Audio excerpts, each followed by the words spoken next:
Hello family and friends, I am so happy to be back and giving you guys an update on week 2 here at ywam Kona.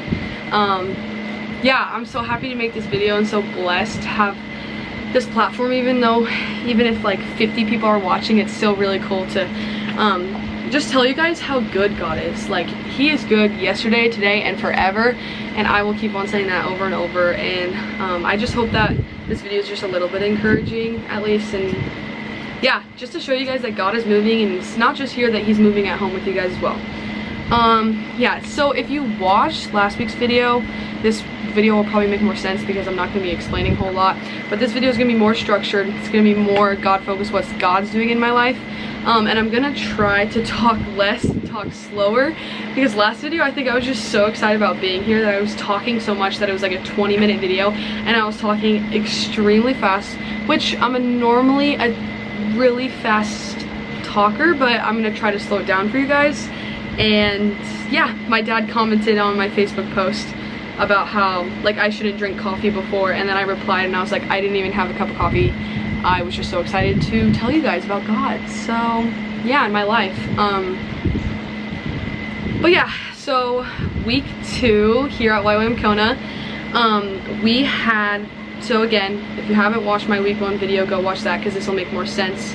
And if you don't follow me on Instagram and Facebook, go follow me, because that'll make even more sense about what I'm doing.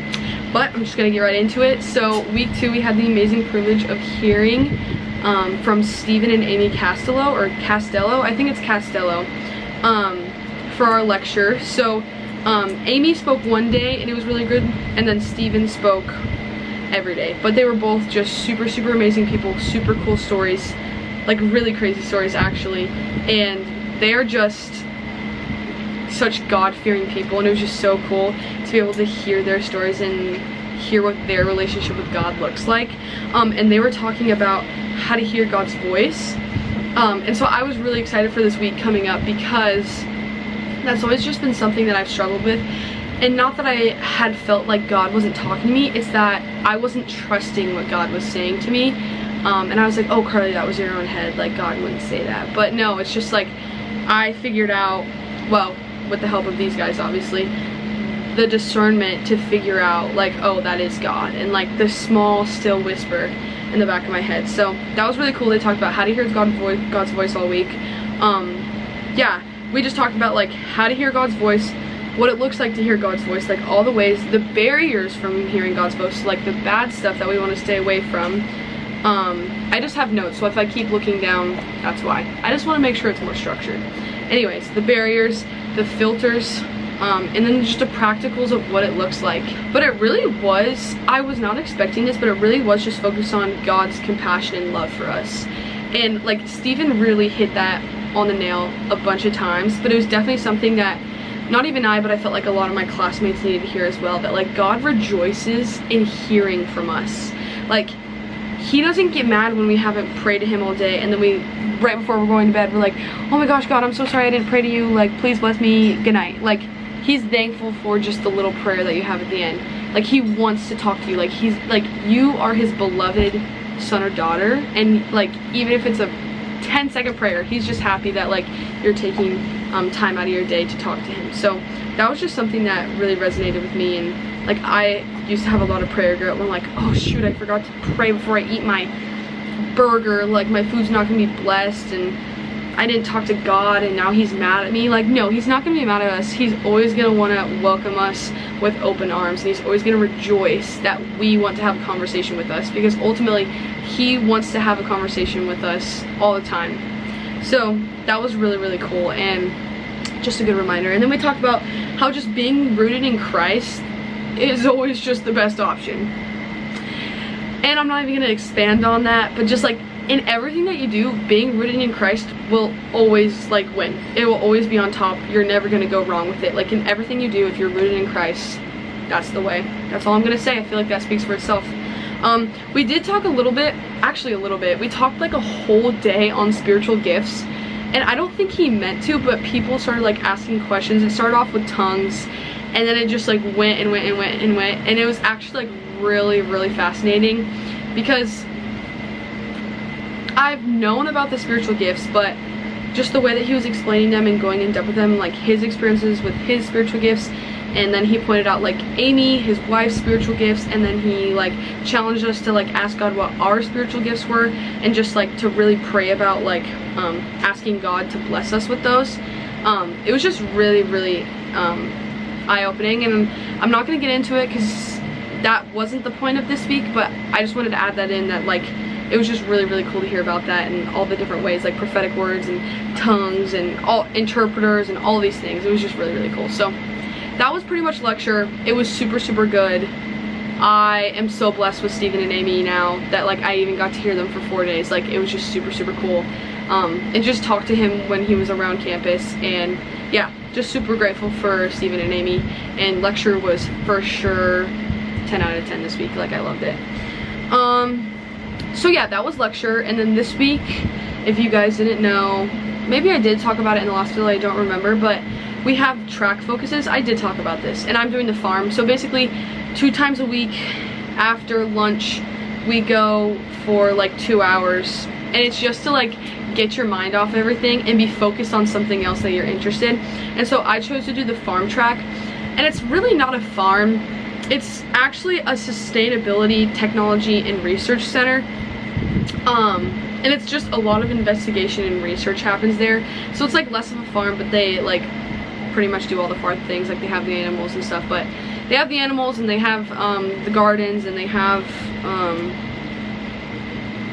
everything that a farm has, but it's just more like research based, if that makes sense, and like teaching. Yeah, so I go there on Monday and Wednesday. And on Monday, I wanted to just share this because I thought this was really cool, but I learned how to make a hot compost pile, which was really cool. And I obviously you guys know me. If you do, I grew up on a farm, so like I knew what composting was. A lot of it wasn't like, whoa, that's like, I've never heard of this before, but just like the little techniques that Cindy, the farm leader, was teaching us was really cool. And then we got split up into groups, and we actually got to make a compost pile together, which I'll put a picture in here for that.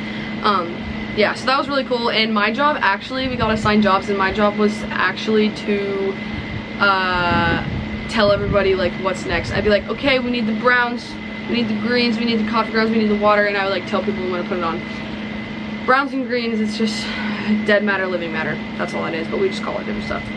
And then on Wednesday, it was like, oh my gosh, we learned so many things. Like, it was crazy. Cindy just like went on this and we learned so much, but it was like all sustainability stuff, like how we can help stuff grow. So we learned, I'm only gonna talk about one thing, but we learned how to make LAB, which is lactic acid bacteria, and it's a bacteria that you can make that helps like plant growth. And it also, if you put it on like the bed of like a chicken coop or like a pig pen, it'll decrease the smell. It was really cool, and I will actually apply that to when I get home to help with the smelliness on the farm. So that was really cool. And we also learned how to make like fish amino acid, fermented plant juice, water soluble calcium, like all these things to help with like plant growth and bacteria stuff. And it was just like, whoa, that's crazy. So that was the farm. Yeah. Other than that, throughout the week, we did have a student assembly, which we normally don't have, and we got to hear from Darlene Cunningham, which, if you guys don't know, the founder of YWAM is Lauren Cunningham, and he actually passed away a year ago, and Darlene Cunningham was his wife. So she got up there, and she just kind of told like the story of YWAM a little bit, and shared a little bit about Lauren and how they got here, and just the faith that they had in God throughout it all. It was just really cool. And she's just a little spitfire, and it was just really cool to hear from her. So I really enjoyed that. And then we got our work duty assignments. If you're a student on campus, you have to do a certain amount of work duty hours, and I got assigned with the Kapuna crew, which is the elderly community. And it's just like helping them clean their houses and outdoor work and stuff. But I got assigned to the cutest little lady named Gunilla Bauman, and she's 85 and she's from Sweden, and she's literally just the cutest thing ever. And I'm not going to go into detail about it because I don't really want to tell her life story for her, but she's just like, she is so fun. She reminds me of my grandma and my grandpa so much, just in like different ways. Yeah, and I walked into her house, and her house was like spotless, and I'm like, okay, I'm not gonna be cleaning a lot. And I was right. Like, we ended up just sitting there and talking for like hours, and she was just like, it was just nice to talk to her and like her share her wisdom with me and tell her life story and how she got here at ywam and like what she went through. And it was just so nice to talk to her, and I miss my grandparents so much, and so it was just nice to like kind of have my grandma away from home pretty much. And so I get to go see her tomorrow. I go to her house every Friday, so I'm really excited about that. And yeah, I just love Ganilla, and I'm so blessed that God gave me her for my work duty. I kind of saved the best news for the last part of the video just because I wanted to, but if you guys haven't found out already, I got my outreach location, and it was a complete surprise. Like, I had no idea that I thought for sure they were gonna wait another week because it was only week 2. Like, I figured it would be like week 3 or week 4. But they surprised me. I literally was so thrown off. And we got our possible outreach locations, and there was a ton of really cool locations like Japan and Taiwan and Guam and Guinea-Bissau and Papua New Guinea and Malawi and Fiji and all these like really cool places. And so we had time to pray about it and then put in our answers. And I put Malawi in Mobile, Central Asia, just because I felt like God was calling me to Malawi, and I thought Central Asia would be cool.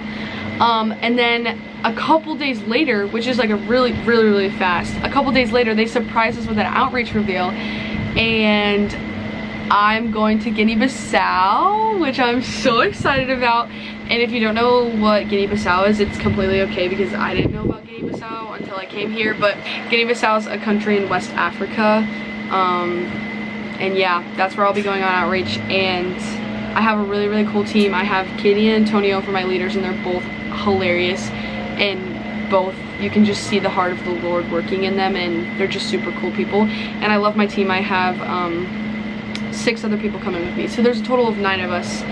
And yeah, I'll be going to Guinea-Bissau for 3 months and living in huts and doing all the things. And yeah, it's just gonna be crazy. I'm gonna be, yeah, it's just, I don't even know what to say about it anymore. Like, I'm just so excited, and I just want to go. But then I also love lecture phase, but I'm really excited for outreach phase. But anyways, yeah, sorry to make you guys wait to the end of this video to figure that out if you haven't figured it out already. But yeah, going to Guinea-Bissau in Africa, and I'll probably be leaving like December 20th to 24th, probably the earliest date, December 20th. But I did just want to say again, that, like, if anybody has any questions or like wants to reach out to me or send me encouragement, of course I will always take that. And again, just like thank you to my sponsors and everyone who's gotten me here. I really appreciate you guys, and I think about you guys all the time. And if you guys want to reach out, I would love to send you personal updates. Yeah, I think that's all I have for you guys. Thank you so much for watching. I miss and love all of my family and friends. I'm doing so good here. God is so good, and I will see you guys next week for the week 3 video. Bye.